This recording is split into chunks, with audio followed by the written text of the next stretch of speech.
가시로 인해서 많은 분들이 아픔에 또 병상 가운데 있습니다. 하나님 오늘 나오지 못한 그 안타까운 지체들에게도 건강의 회복을 허락하시고 하나님의 인도하심이 온전히 함께하여 주옵소서. 예수님의 이름으로 기도합니다. 할렐루야. 예수님이 이름이 어느 정도 잘 알려지는 그 시기에 어느 날 예수님께서 바닷가에서 배를 띄우시고 그리고 배 위에서 예수님의 말씀을 들으려고 나왔던 많은 사람들에게 말씀을 가르쳐 주십니다.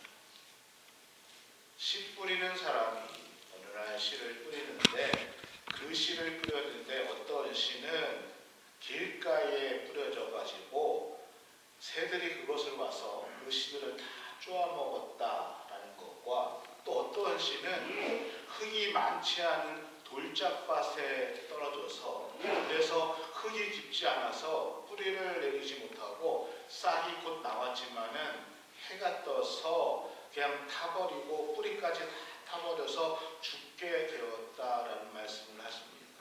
또 어떤 씨앗은 가시덤불 속에 떨어져서 씨앗을 맺기 위해서 뿌리를 내렸지만은 가시덤불에 의해서 자라나지 못하고 결국은 열매를 맺지 못했다. 그런데 어떠한 씨앗은 좋은 밭에 좋은 땅에 떨어져서 그곳에서 뿌리를 내리고 열매를 내려서 그 씨앗이 30배, 60배, 100배의 열매를 맺게 되었다. 이런 말씀을 말씀하시면서 예수님께서 들을 귀 있는 사람은 들을지어다 라고 말씀을 하시고 그 말씀을 들은 모든 사람들을 다시 세상으로 집으로 돌려보내십니다. 사랑하는 우리 성도 여러분, 예수님께서 이 말씀을 하시고 사람들을 돌려보낼 때에 그 말씀을 듣고 돌아가는 사람들의 마음이, 사람들의 생각이 어땠을까? 예수님이 이 말씀을 듣고 돌아가는 그 사람들의 느낌이 어땠을까요? 어떤 분들은 오늘 예수님께서 나에게 정말 귀한 말씀, 정말 좋은 말씀을 해주셨구나 라고 생각하시는 분도 있었을 것이고 또 어떤 분들은 흔한 말씀이지 씨앗을 뿌려주는데 그럼 돌짝밭에 있는 건 죽어오는 것이고 좋은 밭에 떨어진 것은 많은 열매를 맺는 것이지 그런 흔한 말씀을 내가 이렇게까지 사람 많은데 와가지고 틈에 앉아가지고 들으려고 왔는가 라고 생각하는 분도 있고 또 어떤 분은 예수님이 도대체 무슨 말씀을 하셨는지 나는 도대체 이해할 수가 없다라고 어리둥절해서 돌아가신 분도 계셨을 것입니다. 아니 어쩌면 대부분의 사람들이 돌아가면서 내가 예수님의 소문을 듣고 내가 정말 그 이름을 듣고 내가 큰 기대를 가지고 예수님이 우리 동네에 와서 어떤 말씀을 해주실 것일까라는 큰 기대를 가지고 왔는데 예수님의 말씀을 듣고 실망하고 돌아가시는 분들이 더 많았을 것입니다. 무슨 특별한 말씀을 해주실 줄 알았었는데 어떠한 하나님의 분명한 메시지를 통해서 이적을 보여주실 줄 알았는데 평범하고 또는 잘 이해할 수 없는 아리송한 말씀이 뭔가 말씀을 하셨는데 감이 안 잡히는 그러한 말씀을 듣고 허전한 마음으로 돌아가는 사람들이 더 많이 있었을 것입니다. 그런 후에 예수님께서 그 수많은 사람들이 모여있는 자리, 하나님 말씀을 듣고자 모여있는 그 수많은 사람들이 모여있는 곳에서 좀 더 명확한 하나님 나라의 복음에 대해서 하나님의 나라에 대해서 능력 있는 예수님께서 능력의 말씀을 가지고 보다 명확하게 정확하게 말씀해 주지 않았을까? 좀 더 정확하고 능력 있게 말씀해 주셨다면은 아마 큰 일이 일어나지 않았을까? 마치 우리가 잘 아는 것처럼, 죄송합니다, 조용기 목사님처럼 주께서 여러분과 함께 하십니다. 믿으십니까? 조용기 목사님처럼 확실하게 하셨으면 사람들이 은혜 받고 하나님 나라에 대해서 깨달았을 텐데, 근데 왜 예수님께서는 사람들이 잘 이해할 수 없는 그 비유의 말씀, 아리송하게 가신 그 비유의 말씀으로 그렇게 말씀을 전해 주셨을까? 사실 예수님의 비유의 말씀은 제자들조차도 잘 이해하지 못했습니다. 왜냐하면 이 말씀이 있는 복음서, 특히 마가복음 4장에 보면은 이 말씀을 다 하고 무리들이 다 돌아갔습니다. 그리고 예수님과 제자들이 따로 남아있을 때에 제자들이 예수님 앞에 물어봅니다. 예수님, 아까 하신 말씀이 무슨 말씀입니까? 도대체 무슨 뜻입니까? 라고 자신들도 그 말씀을 이해해서 물어보는 장면이 나옵니다. 그때에 예수님께서 그 비유의 말씀을 풀어서 제자들에게 가르쳐 주시면서 특별하게 말씀하십니다. 뭐라고 말씀하시냐면은 하나님 나라의 비밀은 어떠한 사람들에게는 보아도 알지 못하고 들어도 듣지 못한다라고 말씀하십니다. 다시 말씀드리면은 하나님의 나라의 비밀은 모든 사람들에게 열려 있지만은 그러나 어떠한 사람들에게는 닫혀 있다라는 것입니다. 여러분, 이 말씀이 참 이해하기가 어렵습니다. 우리 하나님, 예수님은 우리 모두 한 사람 한 사람을 다 사랑하시는 분이십니다. 우리 한 사람 한 사람이 다 구원받기를 원하시는 그러한 자비로우신 은혜의 하나님이십니다. 그런데 왜 그런 예수님이, 그러한 하나님이 하나님의 비밀이 모든 사람들에게 열려 있음에도 어떠한 사람에게는 그 하나님의 비밀이 닫혀 있다라고 말씀하고 있을까요? 오늘 하나님의 복음이 모든 민족들에게, 모든 사람들에게 한 사람도 빠짐없이 전파되고 그 복음이 증거되어야 하는데, 그럼에도 불구하고 하나님의 말씀을 듣긴 들어도 그 말씀이 무슨 말인지 도저히 깨달을 수 없이 닫혀있는 사람도 있다는 것입니다. 하나님의 진리는 어떠한 사람들에게는 여전히 비밀로 감추어진 채로 남아있다는 것입니다. 여러분, 이것이 말씀이 갖고 있는 이중성입니다. 저는 가끔 목회를 하면서 그런 생각을 합니다. 이 땅에 있는 교회에서 또 목사님들이 말씀을 선포할 때에, 그 하나님 나라의 복음을 선포할 때에 그 말씀이, 설교가 정말 하나님 나라를 위해서 완벽한, 정말 모든 사람들이 잘 이해할 수 있게 설교만 할 수 있다. 그래서 설교를 듣는 사람들이 그 하나님의 말씀을 정확하게만 이해할 수 있다면 얼마나 좋을까. 오늘 말씀을 할 때도 여기 있는 분들이 다 이 말씀을 깨달을 수만 있다면 얼마나 좋을까. 성경을 읽는 오늘 우리들이 문자적으로 또는 문법적으로, 역사적으로 그 성경이 거부할 수 없는 논리적으로 완벽한 그러한 설득력이 성경을 읽을 때 우리에게 다가온다면 얼마나 좋을까.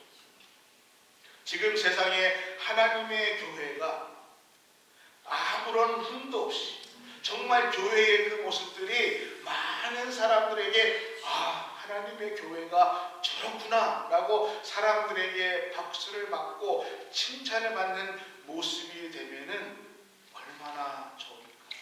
그러면은 사람들은 교회에 오지 말라고 해도 그냥 다 교회에 올 수 있을 텐데, 마치 우리 주변의 카지노처럼 비가 와도 눈이 와도 양태풍 줄보가 와도 그 그 어떠해도 그냥 차들이 메어지고 꽉꽉 들어서는 카지노처럼 하나님의 말씀이 우리에게 깨닫게만 된다면은 그래도 오지 마라. 근데 하나님을 믿는 우리들은 조금만 서운해도 조금만 서로 부딪혀도 나 상처받았습니다. 나 시험받았습니다. 목사님 나 시험받았시오. 얼마나 우리의 신앙의 현장, 목회의 현장은 정말 때로는 정반대라는 것이죠. 오늘도 수많은 교회에서 하나님의 말씀이 선포되고 있지만은 하나님 나라의 비밀은 여전히 감추어져 있고 성경이 다양한 나라의 언어로 지금도 계속해서 번역되고 출판되고 있지만 그럼에도 하나님 나라의 진리는 여전히 비밀에 감추어져 있다는 것입니다. 교회는요 흠집투성이고요 세상 사람들의 비난거리가 되고요 또 교회의 모습은 본이 되지 못하는 것이 오늘날의 현실. 오늘 예수님께서 해주시는 그 씨 뿌린 자의 비유의 말씀처럼 하나님의 말씀은 언제나 숨겨져 있다는 것입니다. 사랑하는 임학교 성도 여러분, 오늘 본문에 있는 씨 뿌린 자의 비유의 말씀처럼 조그마한 씨앗은 그저 조그마한 것에 불과합니다. 씨앗이 얼마나 작습니까? 그런데 우리 눈에 보이는 그 조그만 씨앗을 통해서 뿌리가 내리고 잎사귀가 열리고 열매가 나타나면은 풍성한 것으로 맺혀줄 수 있다는 것입니다. 우리는 그 씨앗에 숨겨져 있는 깊은 그 열매의 모습을 볼 수 있어야 된다는 것입니다. 마찬가지로요, 여러분, 우리가 하나님의 말씀을 내가 받는다는 것, 오늘 우리가 하나님의 말씀을 듣는다는 것, 이것의 온전한 실체, 온전한 형태의 하나님의 진리를 우리가 통째로 받는 것이죠. 하나님의 말씀이 우리가 조그마한 씨앗으로 우리 마음밭에 우리는 받고 있습니다. 한 단면을 받지만은 그 말씀의 씨앗을 통해서 우리는 하나님께서 우리에게 원하시는 또 하나님께서 우리에게 주시고자 하는 구원 하나님 나라의 그 통째가 그 말씀의 씨앗 속에 담겨져 있다는 것입니다. 말씀을 받는다는 것은 우리가 말씀을 듣는다는 것은 오늘 이 씨앗의 비유처럼 하나님 나라의 진리 또 씨앗에 숨겨져 있는 하나님 나라의 비밀을 우리가 받는 것이고 그 말씀을 받을 때에 우리는 그 말씀을 통해서 열매를 맺을 수 있다는 것입니다. 신앙생활을 하면서요 우리가 단번에 하나님 말씀을 깨닫고 단번에 신앙이 성숙해질 수 없다는 것입니다. 내가 하나님 앞에 말씀을 들어서 오늘 은혜 받았다고 해서 내 삶이 갑자기 성숙한 크리스찬이 되지 않는 것입니다. 우리는 가끔요 하나님께서 나를 한 번에 변화시켜 주셔가지고 내가 완전히 다른 사람이 되기를 생각할 때가 많이 있고 우리가 어디 기도원이나 어렸을 때에 기도원에서 간증을 들을 때에 성령께서 임하여 주셔서 내가 180도 바뀐 사람 그런 분들은 많지 않습니다. 신앙은요 조금씩 말씀을 통해서 내가 변화해지고 성숙해지는 것이 신앙입니다. 신앙은요 매일매일 한 걸음 주님과 동행하며 그것을 통해서 말씀으로 변화받는 것이지 어느 날 말씀이 통해서 내가 180도 바뀐 사람으로 변화시켜 주는 것이 아니라는 것입니다. 예수님께서 씨앗의 말씀을 통해서 이렇게 그 비유를 해석해 주셨습니다. 우리 마음 곁에 씨앗이 떨어지면은 시간을 두고 그것이 열매를 맺고 그것이 우리를 통해서 내 삶을 변화시킬 때에 그 시간이 필요하다는 것입니다. 과정을 통해서 하나님의 말씀이 나의 삶 속에서 그 말씀이 내 삶이 되고 내 삶 속에 하나님의 말씀이 드러나는 것, 그 시간들이 우리에게 필요하다는 것입니다. 여러분, 길가에 씨앗이 뿌려졌습니다. 말씀이 우리에게 뿌려졌을 때에 그 말씀을 듣고 우리가 하고 기쁨을 느끼지만은 곧바로 사탄이 그 말씀을 빼앗아 간다는 것입니다. 돌짝밭의 씨앗이 뿌려졌습니다. 말씀을 듣고요, 그 기쁨이 그래도 작심삼일은 갑니다. 그런데요, 시간이 지나면 지날수록 그 말씀을 통해서 내가 열매를 맺고 그 말씀을 통해서 내가 더 성숙한 모습으로 변해가는 것이 아니라 시간이 지나가면 갈수록 다시 또 그 말씀을 붙들고 내가 어려움을 당하면은 다시 원위치로 돌아가고 다시 옛 생활로 돌아간다는 것입니다. 여러분, 가시덤불에 말씀이 뿌려졌습니다. 말씀을 듣고 은혜를 받았습니다. 내가 이렇게 말씀을 살아야지. 그러면서요, 그나마 내가 신앙생활을 잘하는 것처럼 보입니다. 그리고 다른 사람들에게도 그렇게 보여지고 있습니다. 그런데 그것이 나만 갖고 사용하기 때문에 나만 유익이 되지 다른 사람들에게 아무런 유익을 주지 못하는 신앙으로 살기 때문에 열매를 맺지 못한다는 것입니다. 좋은 땅에 떨어져서 30배, 60배, 100배의 열매를 맺는다는 것은 그 말씀이 효력이 나기까지는 오랜 시간이 걸린다는 말씀도 있지만은 내가 그 말씀을 듣고 내 삶 속에서 그 하나님의 복음이 나만 기쁘고 즐겁고 감사를 누리는 것이 아니라 다른 사람과 그것을 나누고 다른 사람과 그 복음의 은혜를 함께 할 때에 30배, 60배, 100배의 열매를 맺을 수 있다는 것입니다. 여러분, 씨앗이 땅에 떨어져서 열매를 맺기에는 시간이 필요합니다. 농사를 접으신 분들은 잘 압니다. 저는 농사를 평생 접은 적이 없는데 요 몇 해 계속 여러분이 좋아하시는 깻잎을 하나 얻기 위해서도 그거 심어요. 그리고서는 물 줍니다. 그러면 자랍니까? 시간이 돼야 그게 열매를 맺고 올라옵니다. 어떤 분들은 교회가 땅이 좋은가 봐요. 우리 집은 했는데 그냥 마디가 들어주는데 교회 거는 왜 이렇게 커요? 와서 보십시오. 매일 물 줍니다. 교회에 2달에 물값이 70불 나오는데 깻잎만 심으면 400불입니다. 왜요? 매일 물 주니까 그렇게 하는 것이죠. 하나님 말씀이 나한테 들어오는 거, 말씀 듣고 은혜 받는 것으로 끝나면은요, 내 삶은 아무 변화가 없어요. 그것을 가꾸시고, 그것을 드러내고, 그것을 나눌 때 열매를 맺는 것을 합니다. 사랑하는 각교의 성도 여러분, 오늘 이 말씀은 우리에게 씨앗만 얘기하는 것이 아니라 토양의 중요성만 얘기하는 것이 아니라 그 말씀이 떨어졌을 때에 열매를 맺기 위해서 시간, 과정의 중요성이 정말 중요하다는 것을 예수님께서 말씀하고 있습니다. 근데 우리는 자꾸 토에만 얘기할 때가 많이 있어요. 나는 좋은 토양인가? 내 마음은 옥토인가?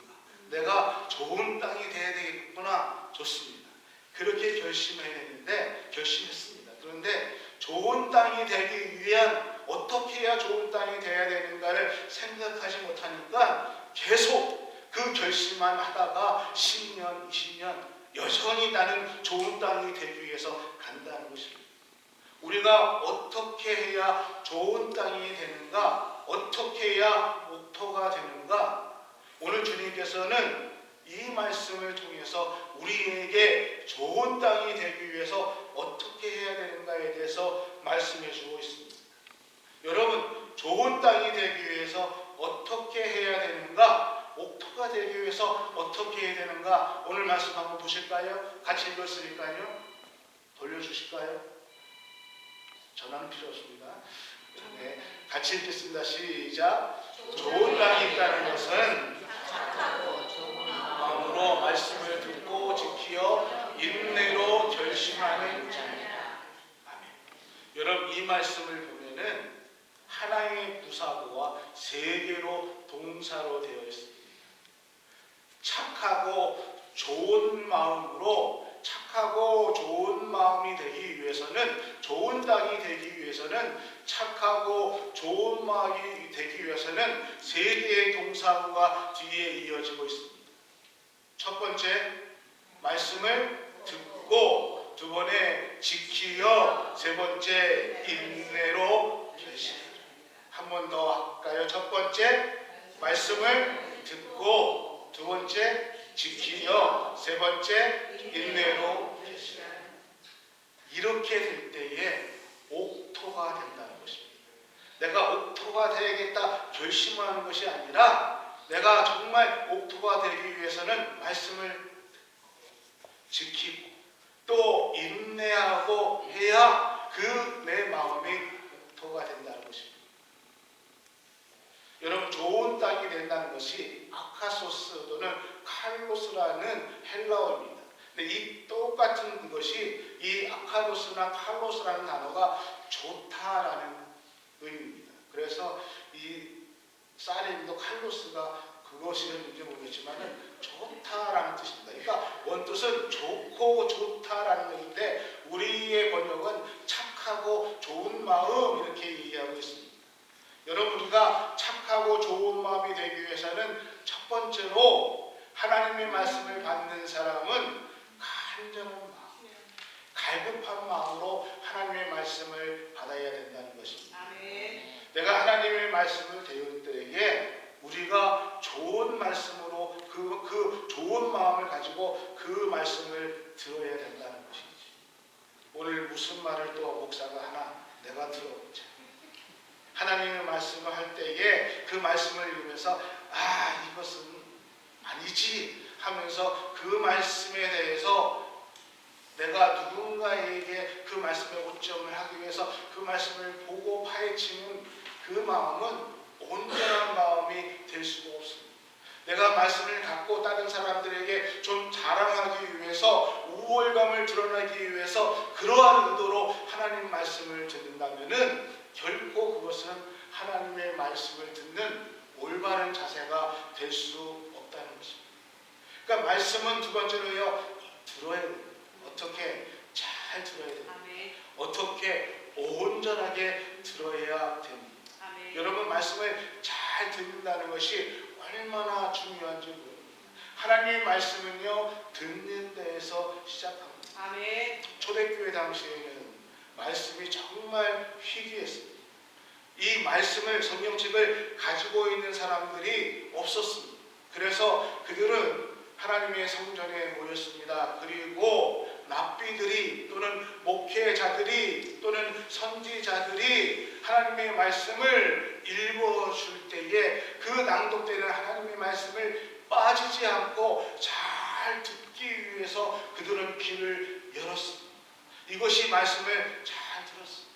성경에서 말씀을 들으라, 이 말씀은요, 귀로 들으라는 말로 해석하면 안 됩니다. 말씀을 들으라, 이 말씀은 너희가 말씀을 습득해, 말씀을 잘 배워라, 말씀을 잘 깨우쳐라. 이 말씀은 오늘날 말씀으로 번역하면은 말씀을 읽으라라는 것입니다. 제발 말씀을 보라, 제발 말씀을 들으라라고 해석하는 것입니다. 제발은 제가 해석하는 것입니다. 제발은 없으니까 말씀을 좀 잘 읽고 들으라는 것입니다. 성경책이 그렇게 많이, 성경책이 집에 있는데 그 성경책은 요즘은 또 이 전화기가 받아서 해서 성경책도 안 보이지 않고 그래서 성경책이 어디 있는지 모르고. 그래서 한국은 그렇게 얘기해요. 후딱 성경책이 많대. 이게 뭐냐면은 그냥 교회에서 왔다가 오늘 주일이니까 일주일 내내 성경책 안 보고 있다가 주일이니까 교회 가야 되니까 이게 보니까 성경책에 먼지가 있어. 그러니까 그리고 갖고. 그래서 후딱 성경 교회들이 그렇게. 여러분 성경은 폼이야. 저희 때는 약간 폼이 있었습니다. 목사님이나 장로님들은 이런 거 많이 했어요. 우리 때는 이랬어요. 그래서 신학교 때 딱 이렇게 하면은 저분은 목사님, 장로님, 그 다음에 집사님들은 이렇게, 그 다음에 약간 펀다멘탈 하신 분들은 포켓 속에다 집어넣고. 그런데 여러분 이거 성경책 이렇게 있다고 목사가 되는 거예요. 이 안에 말씀을 제발 읽으시고 소원합니다. 하나님 말씀을 읽고 그 말씀을 통해서 깨달음이 오고 하나님 말씀을 읽어야 그 말씀을 사모하게 되고 그리고 그 속에서 말씀 속에서 우리 주님을 만날 수 있기 때문에 세 번째로는 지키라라고 하는 것입니다. 여러분 우리가 말씀을 읽을 때에 그 말씀을 통해 내 안에 확신이 오게 됩니다. 말씀을 듣는 것만 아니라 그 말씀을 읽을 때 그 말씀을 통해서 그 성령께서 내 인격 속에 내 삶 속에 그 말씀을 심어주고 더 나아가서 내 삶 속에 하나님의 말씀이 드러나게 된다는 것입니다. 우리는 많은 경우 어려움이 오고 힘든 일이 올 때에 신앙을 잃어버릴 때가 많이 있습니다. 그리고 더 많은 경우 하나님께서 우리에게 은혜를 주셔서 내가 건강을 누리고 또 내가 물질의 축복을 누리고 부의 축복과 명예를 누릴 때에 그 삶에 집중해서 하나님의 말씀을 잃어버릴 때가 많이 있습니다. 왜 요즘은 교회에 못 나오십니까? 너무 바빠서요. 모임이 있어서. 우리는 어려울 때도 하나님 말씀을 지키지 못하고 너무 또 잘 나갈 때도 하나님 말씀을 지키지 못하고 언제 지키는지 정말 여러분 우리가 기쁘고 즐거울 때 또 어렵고 힘들 때도 하나님 말씀 안에 있어야 돼요. 이것이 지키라라는 것입니다. 좋은 땅을 이루기 위해서는 인내하며 지켜나가야 된다는 것입니다. 마지막으로 인내라는 단계가 옵니다. 어려운 것들 또는 내 욕심으로 인해서 또는 세상의 근심, 염려, 불안으로 인해서 우리의 시간들이 흔들릴 때가 있습니다. 우리의 신앙과 믿음의 시간이 흔들릴 때가 있습니다. 그때 어떻게 해야 되냐? 인내로 결실하라는 것입니다. 제가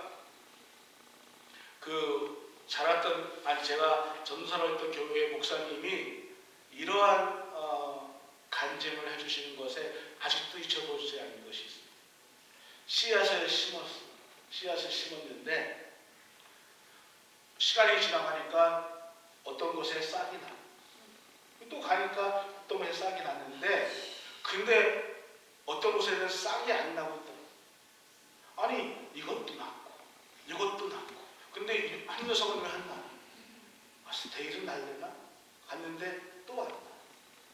아니 얘네들 지금 싹이 나가지고 쭉쭉 올라오고 있는데 이게 어떻게 된 건가? 죽었나? 썩었나? 그래서 도저히 너무너무 궁금해요. 그래서 어느 날은 참다 못해서 그 땅을 파봤더니 나오고 있다. 근데 자기가 참지 못해가지고 그걸 파봤더니 나오고 그래서 미안하다 덮어놨는데 결국은 이 맨 마지막에 팠던 거는 비실 하면서 결국은 제대로 크지 못해. 자기가 조금만 참고 기다리는 거예요. 이 말씀 그대로 좀 해드릴게요. 어려움이 없고 내가 기도했습니다. 근데 우리가 어느 때 대부분들이 하냐? 기다리다가 조금만 더 하나님께 기다리고 기도한 거 열매 맺고 지키고 기다리면 인내하면 되는데 하나님 왜 나만 하다가 그때 지키지 못하고 인내하지 못해서 포기하는 사람들이 얼마나 많이 있는지. 목사인 제가 봐도 조금만 더 있으면 되는데 그거 지키지 못하고 떠나가시는 분, 그거 인내하지 못해서 그거 포기하시는 분들이 얼마나 많이 있는지를 모릅니다. 왜 말씀이 나를 막 압도했어요? 하나님께서 나에게 막 은혜를 베푸셔가지고 그 말씀대로 살지 않게 하시나 낙심될 때가 있습니까? 여러분, 말씀이요, 우리를 결박하지 않습니다. 우리가 선한 옥토가 되는 것은 그 말씀을 듣고 지키고 인내할 때에 결실을 이루는 것입니다. 아멘. 우리가 그 말씀을 붙들었으면은 그것으로 지키며 인내할 때에 그때의 그 인내를 통해서 말씀의 결실이 우리에게 오는 것입니다. 아멘. 이 말씀 이해되기를 원합니다. 아멘. 점점 우리는요, 말씀이 사라져가고 있는 시대에 살고 있습니다.